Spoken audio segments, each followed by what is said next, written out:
Hi guys, welcome to Nerdarchy for Nerds by Nerds. I'm Nerdarchist Ryan, and I'm joined by Nathan Nerdarch. Nerdarchist Dave. And I'm Nerdarchist Ted. And so before we get into anything, we have Nerdarchy the newsletter. So if you want to hear all kinds of cool goings on, you can check out that, sign up for it, and you'll get to know about everything first, which is important. Or if you want to hear about their Super secret goings on. Super secret goings on. Or the ability to play in a game with Nerdarchy. All kinds of good stuff. So we have an email from Mark Duke for a GM 911. And he's saying that basically, since session 1, what his players have been doing is they've been showing up in town, Rob the bank, roll 3 crits. right, apparently they repeat this over again, steal some horses, get out of Dodge, and go to the next one, which, really, it sounds like they're playing a Western campaign. I'm shocked that, like, if they've done this multiple times, don't they have a plethora of horses? Why do they keep stealing more? Because they don't know what a plethora is. Yeah. All right, so They ride into town in a herd. so if they show up to town, rob the bank, and leave, and go to the next town, to me, I see 2 solutions. Number 1, they go to the next town, and there's no freaking bank. Or 2, they don't have a DM anymore. I'm sorry. Ted's ready to quit this campaign if he was the DM. He'd be like, screw you guys. I'm sorry. He says that he's giving the players options to go on quests, things for them to do, and they just say, "Nah, I'm not doing this. I'm going to do my own thing." Do you think Mark did a session 0? Probably not. Well, also, too, like, these are probably younger players that they want to play Grand Theft Auto, the RPG. Well, if you want to play The Grand Theft fantasy, Auto, go yeah. play Grand Theft Well, Auto. but also too, he could make it the campaign that they want to play, and it is Grand Theft Auto the RPG, and like, well, so one of the things we're talking about is there's basically there could be a holdings company that actually loans out to all the banks that collects the money. It collected already. Now they have to plan a stagecoach heist because it's already on the That'd move. be fun. So this way, But it's another heist game Before they do that, they get there and there's one-hit posters up. of them. Of them. Yeah. Well, and another thing we had talked about off camera is like, what if they show up and, well, rumors spread. In a world where you have magic, you have spells like message and this and that, or Dude, even ravens. they open the vault Yeah. and they get hit by a volley of crossbow balls. Yeah, because people are there waiting for them. Yeah, because like in a world where you have stuff that's even better than telegraphs, or you have like carrier pigeons, like people can send this news ahead. They're like, hey, these 2 assholes are robbing all these banks. You should put some extra security up. And the more predictable, if they make predictable patterns, like, hey, rob a bank, steal horses, rob a bank, steal horses, if they're going to continue to do that kind of stuff, even if it just calls, different forms of mayhem in different towns, if they're going in a direction, someone's going to notice. You'd be like, well, they hit this place, then they hit this place, then they went here. Guess what? I bet they're coming to this 4th town on the road. Yeah, or, I mean, you could send out in multiple directions. You could send, like, 4 pigeons out to different towns. Like, hey, be on guard. No one possibly has 4 pigeons. Yeah, right, no. Yeah. But they've already stolen the money. How do we afford the pigeons? Yeah.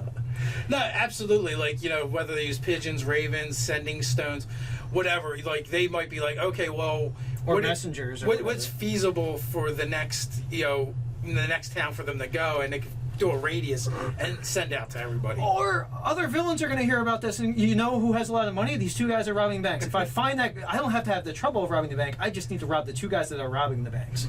Right? Villain on villain action. There you go. Right. Or have another villain robbing the bank go to rob the bank at the same time just because it'd be funny. Yeah, yeah. Or them go to the bank and it's already been robbed. Yeah, yeah.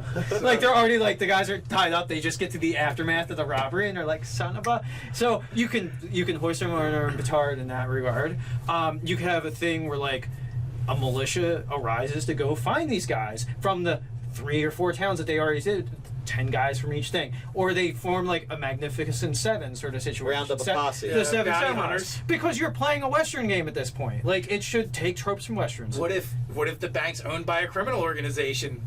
And now you're wishing you robbed from, legitimate sources? Yeah, because now they're really mad. Yeah, and they're gonna do worse than just lock you in a cell or hang you. So I think part of it comes down to what does the DM actually want to do? Does he want to fully invest? Well, but here's the thing: as a GM, you're one component of this game, and so you can either try the fun that mutual people can have, but as a GM, you don't get to set the tone of the entirety of the game. You have to find the middle balance between the game everyone has But to play. as a GM, you also have to be able to run a game that you're comfortable with and that you are going to enjoy.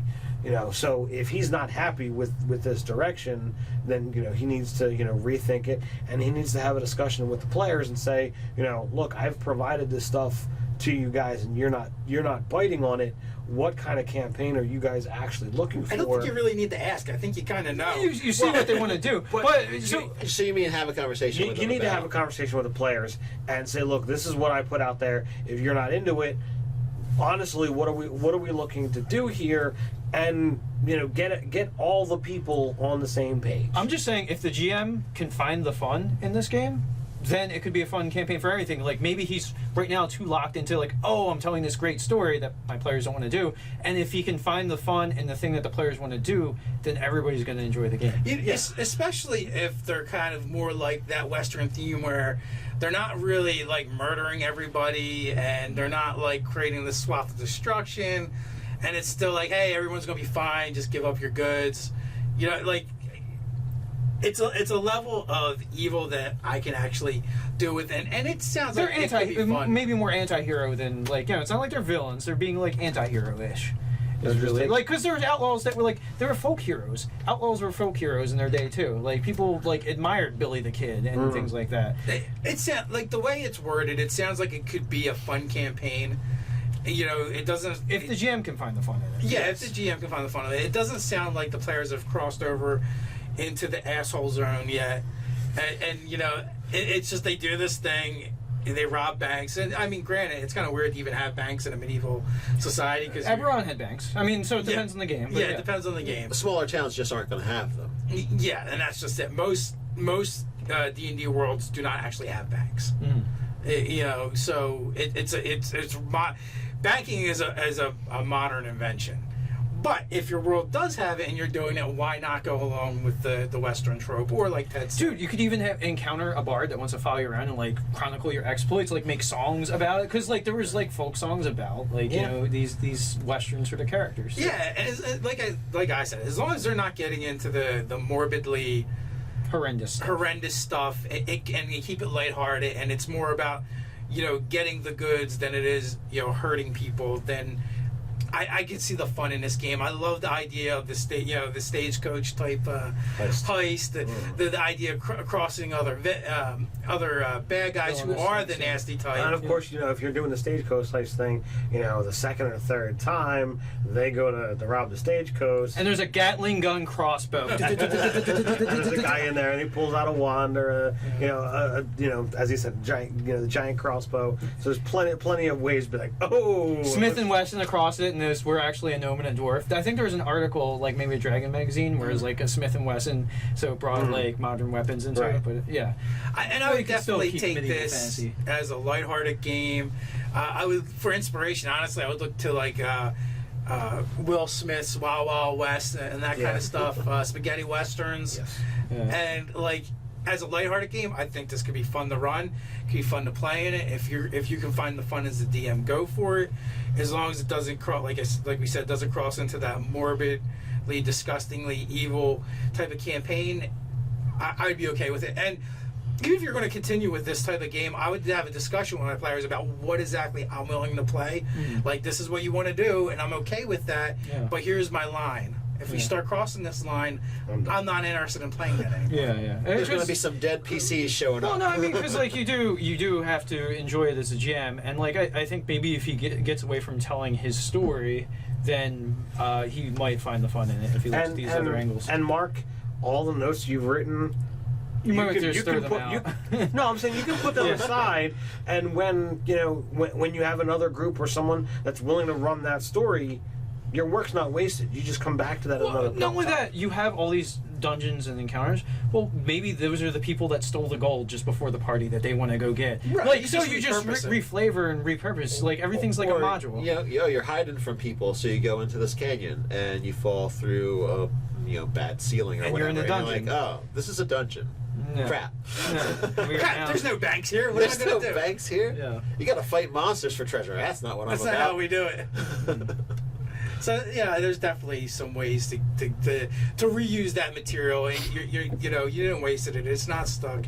Reflavor it, pull encounters out of it. You could even do maybe they get captured and they get stuck in one of these dungeons that you've already created. We don't actually know what you've done, but maybe you do have something where you could be like, oh, I can actually put them starting off as prisoners in this place because of the different things they've done. Yeah. In the end, it's basically, if you're willing to move towards what they want to play, you'll have a more enjoyable game. And, just make sure you talk with them and set boundaries. So I think that just about covers it. If you guys have any other suggestions for Mark, put it down in the comments below. While you're at it, like, share, subscribe. All right, yeah, we hit the spittoon with this one. You can tweet us on Twitter at Nerdarchy. You can check out nerdarchy.com. Or we're on Facebook. So until next time, stay nerdy. nerdy.